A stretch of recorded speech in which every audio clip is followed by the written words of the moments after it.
Hello, my friends. Welcome back to Let's Talk Diabetes with Anthony. Have you ever wondered if fasting could help you with your type 2 diabetes?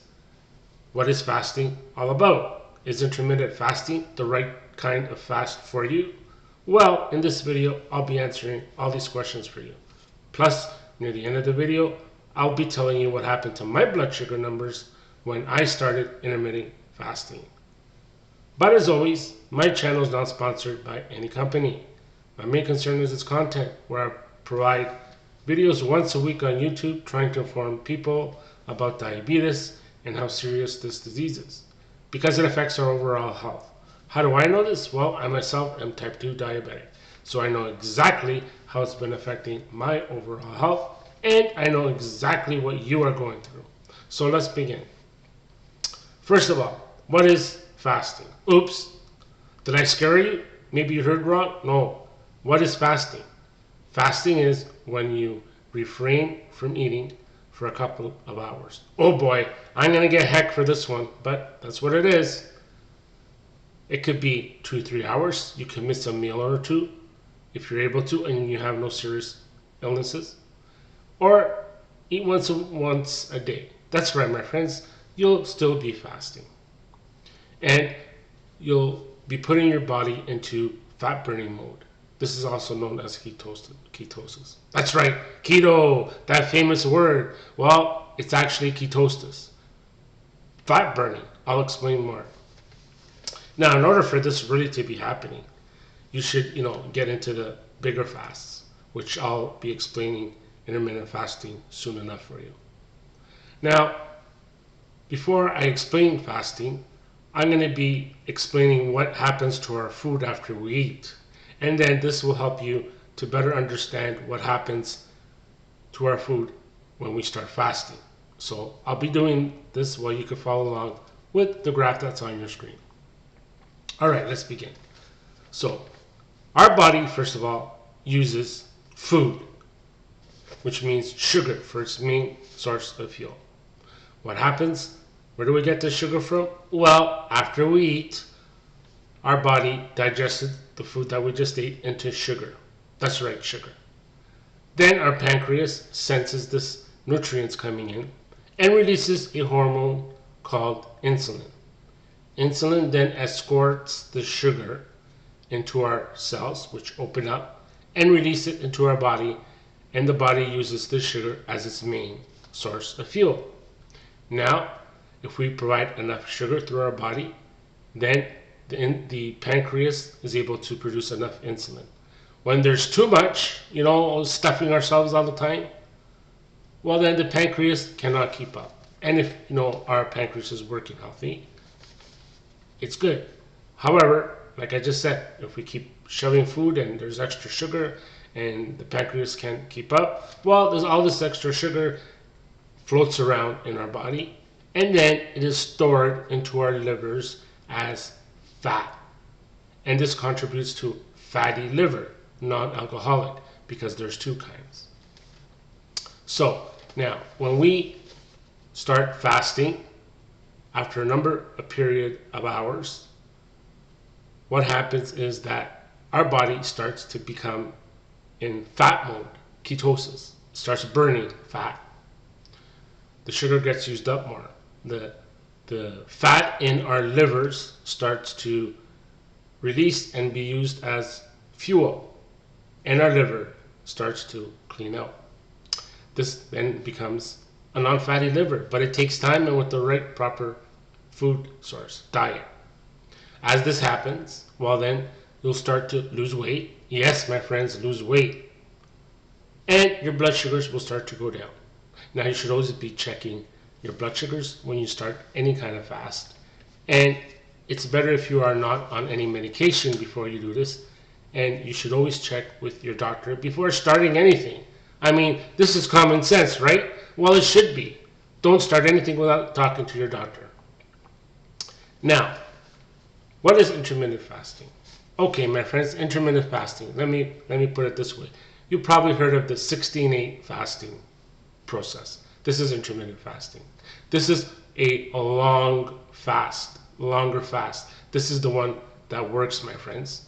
How does it work? Well, you'll be eating 8 hours throughout the day. Then, for 16 hours, you don't eat. But you're able to have some liquids, such as water with lemon, black coffee, teas with no sugar or cream. This goes for 16 hours.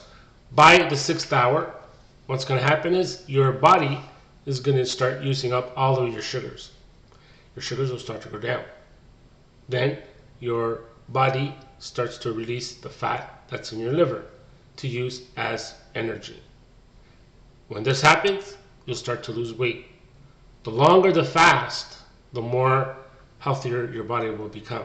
Because when you start fasting, you're going to give your body a chance to clean out all those toxins that you've been eating.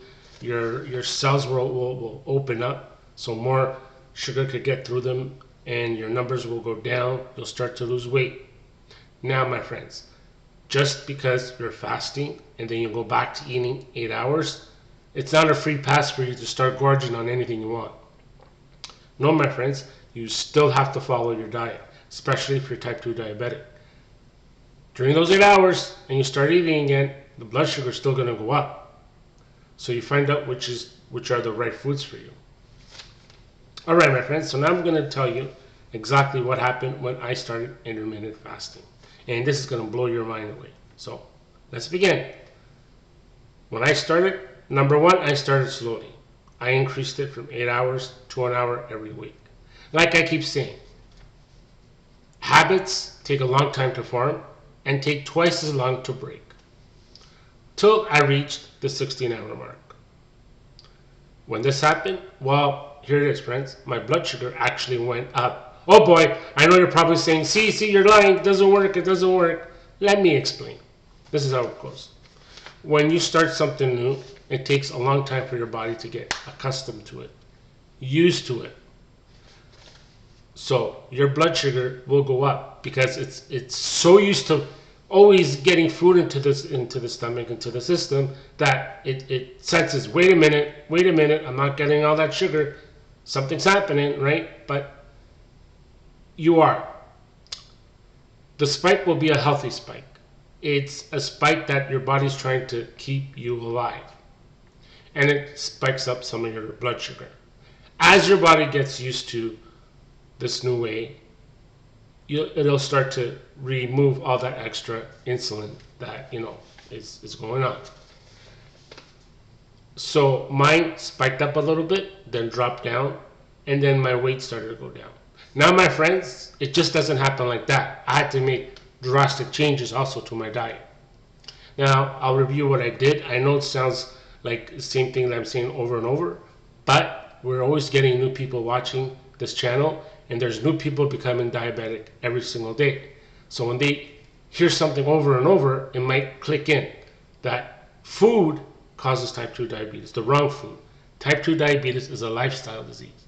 That's right, my friends. When you figure out which foods spike your blood sugar, then you'll remove them and your numbers will go down safely, as long as you're not on any medication or insulin. So what did I do? First thing I did was got rid of all those nasty Frankenstein foods.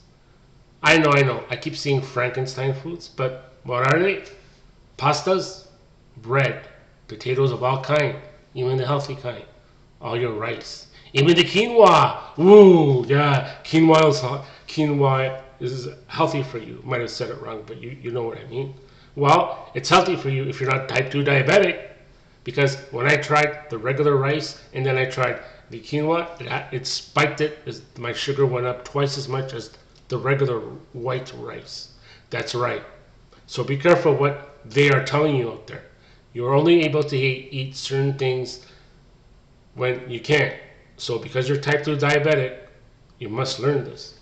So I also removed all the baked goods. That's right. Only on a special occasion, which is a birthday, my birthday. That's it. I removed most of my fruits, except for a few blueberries. I removed all the snack foods. I removed most of my dairy products, except hard cheese. Hard cheese is great because it slowly turns to sugar. Vegetables could be tricky. Be careful with the starchy vegetables. and stock up on the regular vegetables. But you know what? Vegetables are still healthier than the Frankenstein foods. Yeah, those nice tasting foods. I know, my friends, I was there. I'm just like you. But it comes time in your life when you have to, stop it. Some of us will get scared with a health issue. Some, they don't care till it really affects them. Maybe till their arm gets chopped off, they lose an eye, their foot gets chopped off. Then they might start thinking. But you know what? I know some people that still don't give a damn. That's right. So, my friends, you got to work together with other things to help you with your issue. It's not just you do one thing and rely on that to happen. Because, like I just said, people think, well, I'll do my 16 hours, don't change anything, and everything will be just fine. It'll be good for a bit, but you won't get the same result as you would if you change your habits, your diet. So, my friends, I hope you enjoyed this short video on fasting and how it affects type 2 diabetes. And I hope you learned that you have to be testing in order to figure out which foods spike your numbers, because this is very important. When you figure out that food is the issue, you will know exactly what to do. And then, you know what? You'll probably won't even have to test as much because you'll know which foods spike your blood sugar. Hopefully. All right, that's it. Hit the like button. Keep sending me your comments. And as always, all carbs turn to sugar. We will see you in the next video. Bye.